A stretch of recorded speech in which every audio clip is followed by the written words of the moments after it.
to remove your canopy from your Caboose Ultralight stroller. So the first thing you're going to want to do is unlock these hinges on both sides, and then you're going to collapse the canopy. There is going to be a button down here on the canopy clip, so you're just going to push that button in and pull the clip out.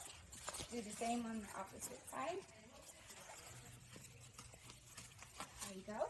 Now your canopy is off. So to reinstall it, you're going to want to make sure that you have the zipper or the Joovy tag back here facing back. So, and sometimes the canopy will come, these clips might be facing opposite directions.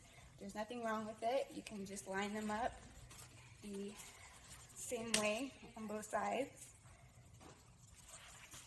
So then zipper facing backwards, you're going to slide it into the stroller until you hear it click into place.